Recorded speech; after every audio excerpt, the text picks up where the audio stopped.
नागपूरमध्ये घटना आताच्या घडीची सर्वात मोठी बातमी आहेच, पण आपण साधारणपणे पाहिलं असेल मुंबईमध्ये असेल, महाराष्ट्रामध्ये असेल, संपूर्ण देशामध्ये गेल्या 1-1.5 वर्षात आपण अनेक बातम्या अशा पाहतो, कुठे मेट्रोची स्लॅब कोसळून खालती कोणीतरी चिरडलं गेलेलं आहे, कोणी गाडी चालवत असताना रिव्हर्समध्ये गेलं आणि बॅरिकेड नसताना कुठच्या तरी खड्ड्यात पडून गेलेलं आहे. ह्या सगळ्या घटना ज्या होतात आणि खास करून आता पावसाळ्यातल्या ज्या घटना आहेत झाड पडण्याच्या, काल रात्री अजून 2 झाडं पडली, आत्ता 10 वाजता एक झाड मुंबईत पडलेलं आहे. मूळ गोष्ट हीच आहे की रस्त्याची कामं जी झालेली आहेत आणि गेले 4 वर्ष आम्ही जे ओरडत आहोत सातत्याने की घोटाळेबाजांनी कामं केलेली आहेत, कॉन्ट्रॅक्टर बोगस आहेत किंवा मोठ्या नावाखालती भलत्याच लोकांनी कामं केलेली आहेत. जर झाडाच्या अवतीभोवती तुम्ही पूर्णपणे कॉन्क्रिटीकरण केलं, झाडाला मोकळा श्वास घ्यायला जागाच दिली नाही, त्याची मुळं ही देखील कॉन्क्रीटमध्ये आणली, तर दुर्दैवाने ह्या घटना ज्या काल परवाकडे घडलेल्या आहेत ह्या वाढत जातील. हे आम्ही सातत्याने बोलत आलेलो आहोत. इनफॅक्ट आम्ही जिथे जिथे रस्त्याचे व्हिजिट्स केलेले आहेत तिथे महानगरपालिकेच्या अधिकाऱ्यांनी देखील बोलून दाखवलेलं आहे की ह्या घटना घडू शकतात. पण जे मान्सून पूर्वीची कामं आहेत, मग त्याच्यात ट्रिमिंग असेल, कॉन्क्रीटनी पूर्ण मुळाच्या अवतीभोवती विळखा घातल्या नाही ना हे बघणं असेल किंवा पाणी साचणार नाही हे बघणं असेल, हे सगळं सोडून जसं मी सांगितलं की मुंबईच्या महापौर त्या बांगलादेशमध्ये काय चाललंय, ढाक्यामध्ये काय चाललंय त्याच्यावरच जास्ती लक्ष आहे, मुंबईच्या कामाकडे नाहीये.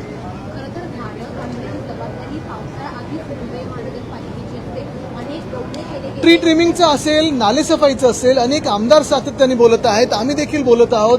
आणि नुसतं ट्री ट्रिमिंग नाही तर जे कॉन्क्रिटीकरण झालेलं आहे, उठसूट सगळीकडे कॉन्क्रिटीकरण झालेलं आहे, मुळांच्या अवतीभोवती जेव्हा कॉन्क्रिटीकरण होतं तेव्हा ते झाड धोकादायक होतं.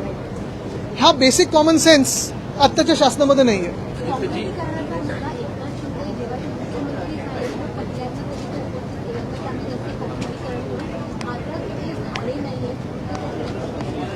बेसिक गोष्ट अशी की त्यांचीच मुळं कुठच्या पक्षात आहेत ही खोलपर्यंत गेलीच नाही आहेत, नुसतं पैशांमध्ये बुडलेली आहेत. कॉन्ट्रॅक्टरांच्या पैशांमध्ये बुडलेली ह्यांची सगळी जी मुळं आहेत ती आता तुम्हाला दिसते की ती झाड त्यांचं नाजूक आहे, बाहेरून सपोर्ट घ्यायला लागतोय, बाहेरून त्यांना अजून बांबू लावून घ्यायला लागतं त्यांच्याच भाषेत. ज्या प्रकारे सध्या जी झाडं पडताना पाहायला मिळत आहेत अशाच प्रकारची आज सुद्धा पडताना पाहायला मिळाली होती. अनेकांना जीव गमवायला काय पावसाळा जेव्हा सुरुवात होती त्यावेळेला अशा प्रकारचे मृत्यू होते. थांबणार कधी? कारण थांबणार जेव्हा कॉमन सेन्स या शासनामध्ये येईल. आपण पाहताय गेले 4 वर्ष आम्ही जे कॉन्क्रिटीकरणचा घोटाळा त्याच्या विरोधात बोलत आहोत. आता पण जर पाहिलं तर सर्रासपणे सगळीकडे कॉन्क्रिटीकरण चालू आहे. रस्त्याचं कॉन्क्रिटीकरण एका बाजूला, पण जेव्हा तुम्ही फुटपाथ किंवा रस्त्याच्या अवतीभोवती जेव्हा झाडं असतात आणि त्या मुळांच्या तिथे तुम्ही जेव्हा कॉन्क्रिटीकरण करता तेव्हा ती झाडं नाजूक होतात. अनेक ठिकाणी आपण पाहिलं असेल, परवा पण मी वरळीत एक चक्कर मारत होतो, त्या 2 झाडांना देखील मी पॉईंट आउट करून दिलेलं आहे की अरे बाबा तुम्ही हे करताय पण ह्या झाडांना तर वाचवा, त्यांची मुळंच बाहेर आली आहेत आणि मग ते वाकायला लागलीत झाडं.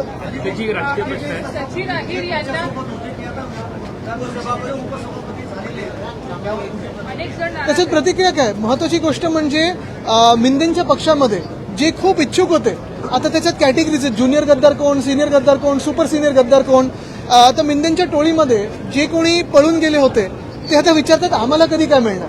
पण परत एकदा मी तुम्हाला महत्वाच्या प्रश्नावर आणतो, हे सगळे जरी होत असेल तरी अनेक या राज्यामध्ये भाजपचे कार्यकर्ते आहेत, संघाचे कार्यकर्ते आहेत, त्यांनी पूर्ण जीवदान आपलं पूर्ण जीवन भाजपला अर्पित करून टाकलं होतं. घरदार सोडून प्रचार करणं असेल, त्यांच्यासाठी निवडणुकीत काम करणं असेल, ते लोक भाजपची एवढी सत्ता असताना ह्या पदांवर कधी बसणार? म्हणजे आता तर तिसऱ्या पक्षातून आली.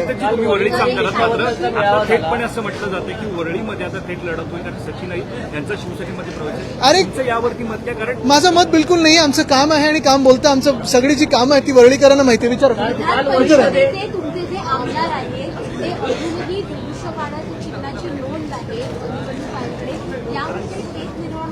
मला वाटतं एक महत्वाचं निवडणूक आयोग असेल किंवा सर्वोच्च न्यायालय असेल, पूर्ण आदर ठेवून आम्ही हेच सांगत आहोत की जे आमच्यासोबत झालं त्यानंतर राष्ट्रवादी काँग्रेससोबत झालं, आम आदमी पार्टीसोबत झालं, TMC सोबत झालेलं आहे आणि इतर पक्षांसोबत होऊ शकतं.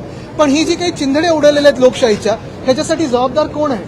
ह्याच्यात जर न्याय निवाडा, जर आम्हाला आमच्यासाठी जो आम्ही न्याय मागत होतो तो आधीच मिळाला असता तर आज देशाची ही स्थिती झाली नसती. आम्ही वर्षांमागे वर्ष, तारखांमागे तारखं नुसतं वाट पाहत आहोत.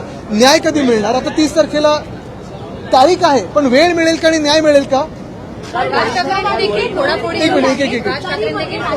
माझ्यावरती टीका केलेली आहे.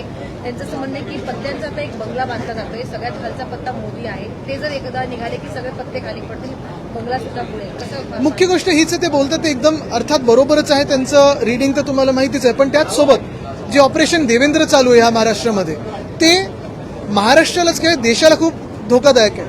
कारण जी काही एक राजकीय अस्थिरता निर्माण झालेली आहे आपल्या राज्यामध्ये, तुम्ही पहा, तुम्ही साधे नागरिक म्हणून, आता तुम्ही 1 मिनिटं पत्रकार आहात, मनातून विसरून जा, आम्ही राजकारणी लोक विसरून जा, पण नागरिक म्हणून जे काही या राज्यामध्ये चाललंय, पक्षांची तोडफोड असेल, पैसे देऊन आमदार विकत घेणं असेल, निर्लज्जपणे ह्या आज बॅनरवर उद्या त्या बॅनरवर माझ्यासोबतच तुमच्यासोबत, हा जो काही निर्लज्जपणा चालला, ही जी काही चोरी चालली आहे, किती राजकारण करायचं, काय त्याला पातळी आहे की नाही, किती खालती जायचं त्याला काही पातळी आहे की नाही. आणि हे सगळं होत असताना देशाची आर्थिक स्थिती काय आहे, राज्याची आर्थिक स्थिती काय आहे, नोकऱ्या आहेत का, तुमचं जीवनमान सुधारतंय का, ह्याच्यावर कुठेही सरकार म्हणून, शासन म्हणून लक्ष नाही देणं. कालच जी घटना घडलेली आहे, एका 11 वर्षाचं मुलाचा जीव गेलेला आहे, पण कुठेही काही चर्चा नाही, नुसतं हंगामा करायचा, आमदार विकत घ्यायचे, पक्ष फोडायचे, हे घाणेरडं राजकारण मिंदेंच्या टोळीने असेल किंवा भाजपने सुरू केलेलं आहे. कुठे ना कुठेतरी ह्याच्यावर आपल्याला विचार करण्याची वेळ आली.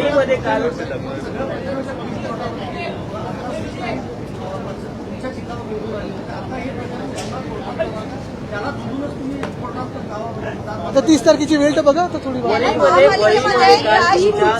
मध्ये काल तुमच्या मेळावा पार पडला. सुनील शिंदे होते, किशोरी पेडणेकर होत्या, जवळपास 500 अधिक कार्यकर्ते होते. पण काही कार्यकर्ते सचिन अहिरेंसोबत जातील देखील आता बोललं जातंय. कसं पुनर्बांधणी वळीची करणार? अरे बोललं का, त्याच्यावर आमचे लक्ष नाहीये. मुख्य गोष्ट हीच आहे की संपूर्ण महाराष्ट्रामध्ये आपण आत्ताचा पण दौरा पाहिला असाल, जे जनता आहे ती उद्धव बाळासाहेब ठाकरे या नावावर विश्वास ठेवते. चित्र असं आहे की वरळीची निवडणूक ही सचिन अहिरे विरुद्ध आदित्य ठाकरे होईल. काय कसं जाऊ दे, त्यांचा कालचा मेसेज थोडा वेगळा होता, पण मुख्य गोष्ट हीच आहे की लढो अथवा न लढो, आमच्या कामावर विश्वास आहे, आमच्या पक्षावर विश्वास आहे आणि जनतेवर विश्वास आहे. मुख्य गोष्ट हीच आहे की तुम्हाला परत एकदा मी एका महत्वाच्या विषयावर आणतो की हे सगळं होत असताना जे आमदार किंवा जे खासदार आज मिंदेंसोबत जात आहेत किंवा भाजपसोबत जात आहेत, त्यांनी जनतेला फक्त एवढं उत्तर द्यावं की जे अयोध्या लुटत आहेत, जे उज्जैनची भूमी लुटत आहेत, तुम्ही त्यांच्या मांडीला मांडी लावून कसे बसू शकता.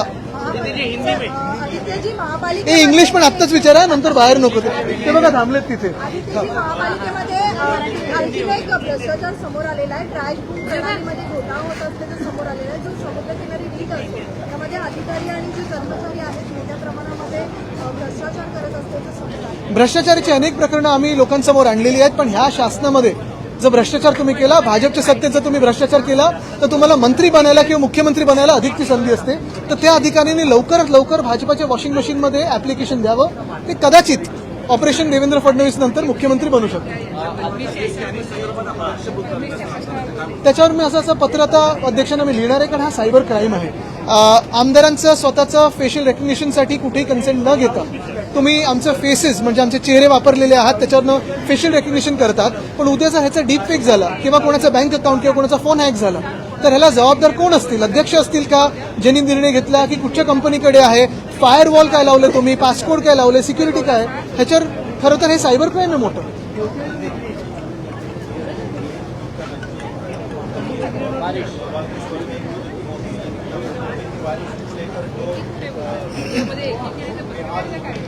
ऐसे नहीं कि मुंबई में पहली बार बरसात हो रही है, लेकिन पहली बार एक ऐसा शासन बीएमसी में बैठा हुआ है पिछले बहुत सालों के बाद, जिसको मुंबई की चिंता नहीं है, लेकिन ढाका में क्या हो रहा है, बांग्लादेश में क्या हो रहा है, उस पर ही ज्यादा नजर हमारे महापौर साहिबा की है.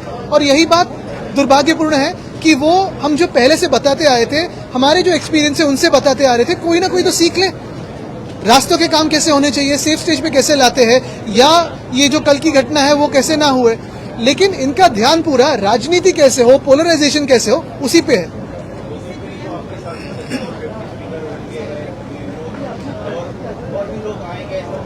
बिल्कुल, जिसको जिसको भाजपा का अयोध्या की लूट और उज्जैन की जो भूमि की लूट है वो मान्य है, वो भाजपा और मिंदे के साथ जाए, क्योंकि जो हिंदुत्व के खिलाफ है वही तो भाजपा के साथ आज जा रहा है. क्या आप सोच सकते हैं कि रामलला के मंदिर में कभी भ्रष्टाचार हो सकता था? लेकिन जो भाजपा ने और संघ ने जो लोग बिठाए उन्होंने तो भ्रष्टाचार किया है.